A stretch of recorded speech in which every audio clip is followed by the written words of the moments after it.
Okay guys, this starts our World War II unit, and I will go ahead and warn you now. A lot of the slides in this unit are a little longer than the ones that you've come to expect, so just know they're going to be a little longer, but based on the first question of the day of the year, over half of you, World War II was the one thing you were most interested in learning more about. So, we're going to have a little more information to get through here. So this is our first slide called Aggression's Rise. Before we can actually get into World War II, we got to kind of set the stage for it. And we will start that with the rise of dictators around the world. In Germany, Italy, Russia, Soviet Union rather, and Japan specifically. But we will refer to that as totalitarianism. Right? Our first little bullet there, totalitarianism. That is basically a form of government where we see one ruler who has total control, hence the totalitarianism. One ruler with total control. And in totalitarianism, the state or the government, the nation, the state is everything. The individual is nothing. So you matter absolutely nothing except for what you can contribute to the overall good of the state. Right? And we see these totalitarian dictators come to rise all over the world here, but specifically 4 of them that you're going to need to know. So let's go ahead and name them now. There are 3 you should know. One maybe a name you're unfamiliar with. But first of all, we see in Germany Adolf Hitler coming to power. And I'll spell these for you as we go along here. H-I-T-L-E-R, Hitler. In Italy, we see Benito Mussolini, M-U-S-S-O-L-I-N-I, M-U-S-S-O-L-I-N-I, Mussolini. In the Soviet Union, we have Joseph Stalin, S-T-A-L-I-N, Joseph Stalin coming to power. And in Japan, we have an interesting little setup there. We have an emperor named Hirohito, H-I-R-O-H-I-T-O, Hirohito, H-I-R-O-H-I-T-O, one word. The Hirohito is the emperor, but he's not really the guy in control. He is a ceremonial leader at best. The guy with the real control is the head of the military. A man named Hideki Tojo, T-O-J-O. He's a general. Hideki Tojo, T-O-J-O. And it's Tojo really is who is in power in Japan. So you got Hitler, Mussolini, Stalin, and Tojo coming to power around the world, taking over these countries, running them under total control, where the state is everything, the individual is nothing. Now, in 1936, we see an important, how do I say this? An important joining, I guess, of 2 countries when Italy and Germany will sign the Rome-Berlin Axis, and it pledges Italy and Germany to support each other, to defend each other. So if you'll think back to World War I, one of the causes was alliances, and we're going to see people picking and choosing sides here. So Italy and Germany will ally with one another, and here at the bottom of the page you see the pictures there in the middle. That's Hitler, and right beside him that is Mussolini. That picture is something later, but those are the 2. There you see Hitler, and there you see Mussolini. And they will sign the Rome-Berlin Axis. Okay? Now, while all these dictators are coming to power around the world, The official United States position is isolationism.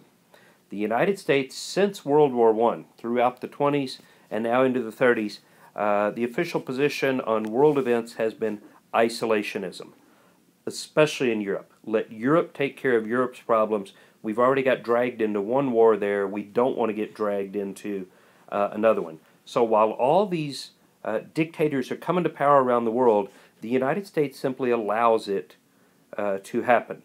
And to guarantee that we're not going to get dragged into another war, the government passes a series of neutrality acts. We are determined to remain neutral through all of this picking and choosing sides here.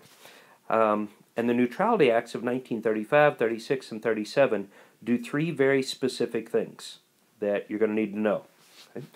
So let's talk about each of these. They're all geared toward keeping us out of European problems. But they do it very specifically. Okay? 1935, the Neutrality Act 35, says that the United States cannot sell weapons to a country at war. The U.S. cannot sell weapons to a country at war. One of the charges was that the reason we got into World War I, or allowed World War I to get going really, was that we were making a profit on it. And we did. We made a huge profit on World War I. And people are determined that big business is not going to get rich seeing Americans die here. So 35 says we cannot sell weapons to a country at war. The 1936 Act says that we cannot loan money to a country at war. Okay? The U.S. cannot loan money to a country at war. Okay? And finally, 1937, by the time 37 comes along, we see a lot of warfare getting going in Europe, and we've decided, okay, well, we'd like to stay out of it, but we would really like to make some money on it. So, 37 sort of is a compromise here. 37 says that the U.S. can sell to countries at war. We can sell goods, we can sell weapons, whatever. We can sell to a country at war, but, and here's the very important catch, but on a cash and carry basis. It's called cash and carry. The countries that we're selling to, they have to pay us cash. No more, well, we'll pay you later. We tend to not get paid when we do that. So cash and carry. They have to pay in cash for the goods, and they have to carry them. They have to come and get them, and they have to ship them back to their own countries. We're not going to deliver. Sinking of the Lusitania got us into World War I. We're determined that's not going to happen again. So we can trade with countries at war, but cash and carry. They have to pay cash, and they have to transport them.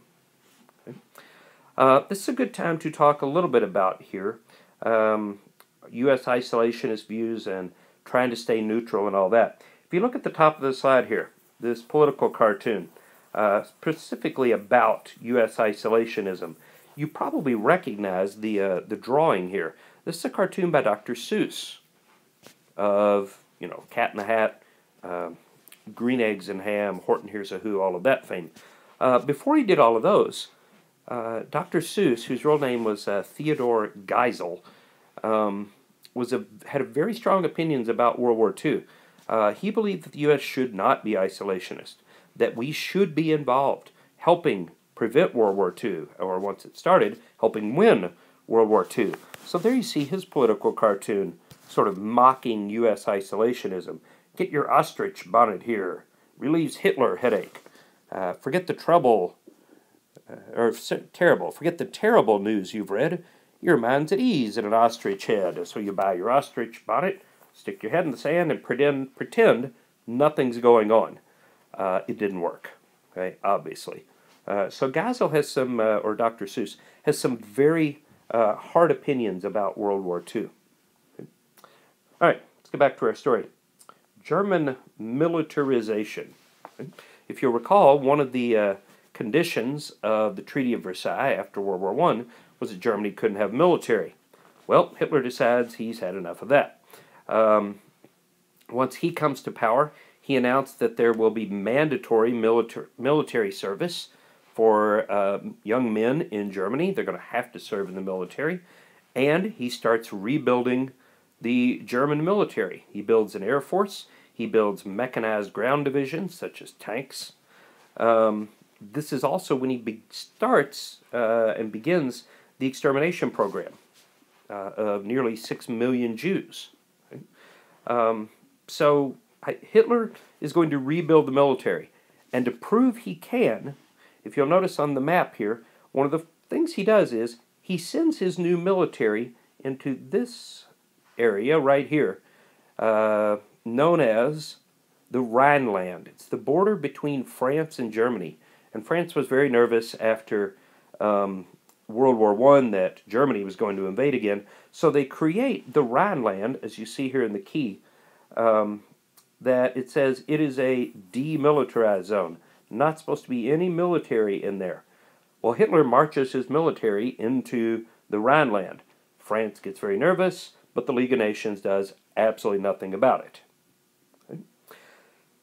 Well, Hitler continues to build and build and build his military, and he will meet at Munich, at what's called the Munich Conference. Munich is a city here in southern Germany. And the leaders of the major European nations will get together, and that is this picture down here at the bottom left, to meet to figure out what to do about all of this.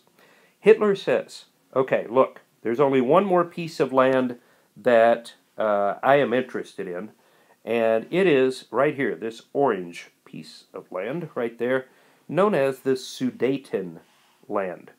The Sudeten land. Okay? It's the border with Czechoslovakia.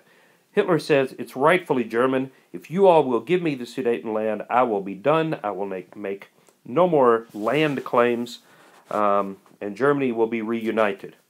So, the leaders of Europe agree, and they sell out Czechoslovakia and hand over the Sudeten land to Hitler. Turns out, obviously, it's a lie. Hitler does not stop there. He will take over all of Czechoslovakia. But, for the moment, everybody breathes a sigh of relief, and everybody thinks, hooray, Hitler's done, and we're all safe. Okay?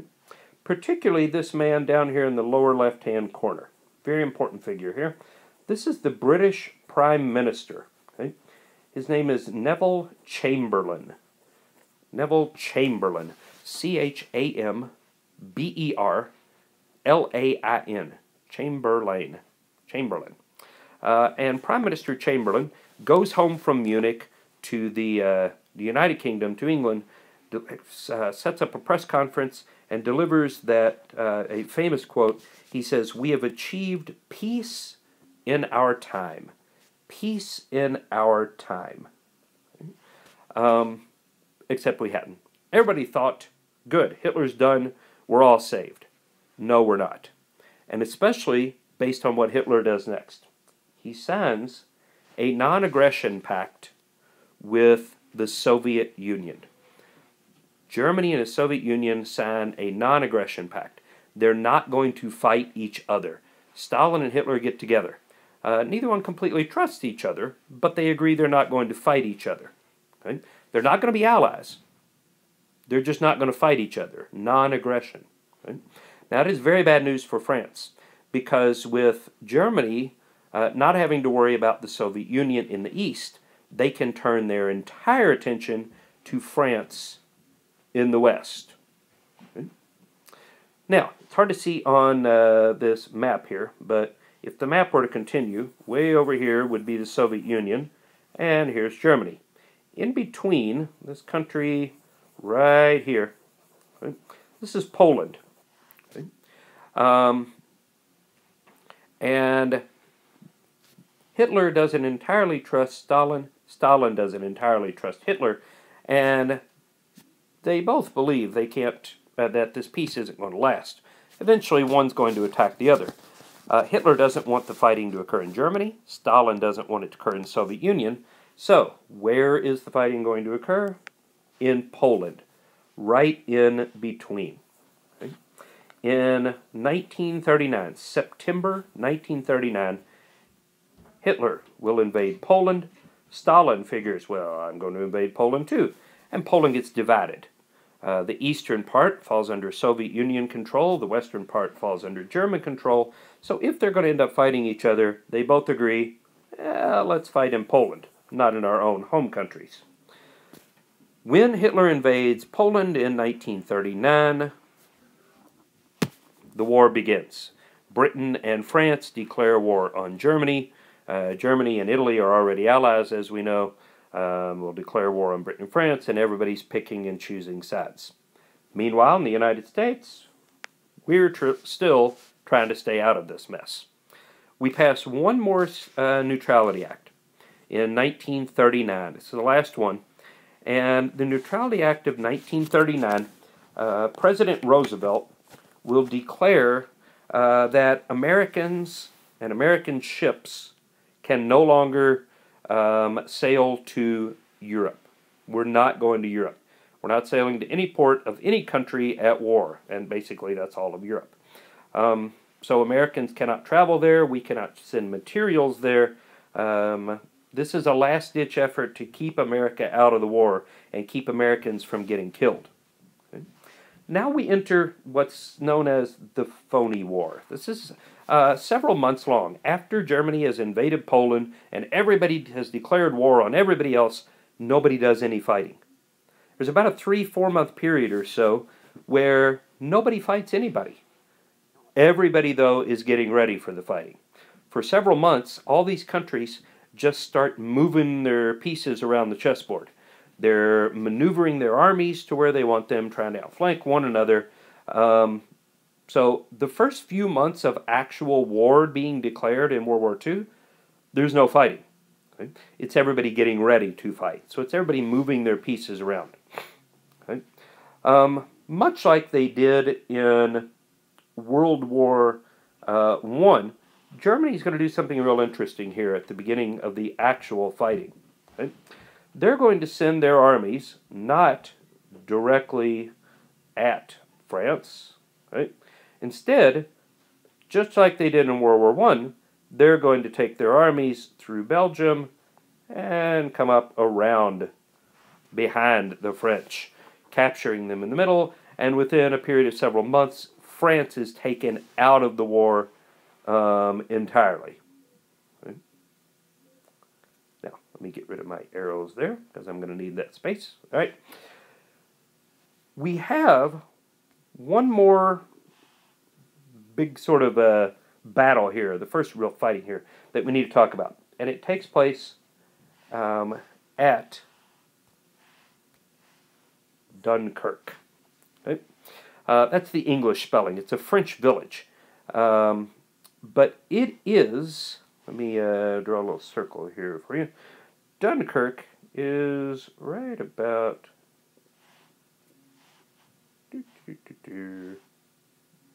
there, on the north coast of France, on the English Channel.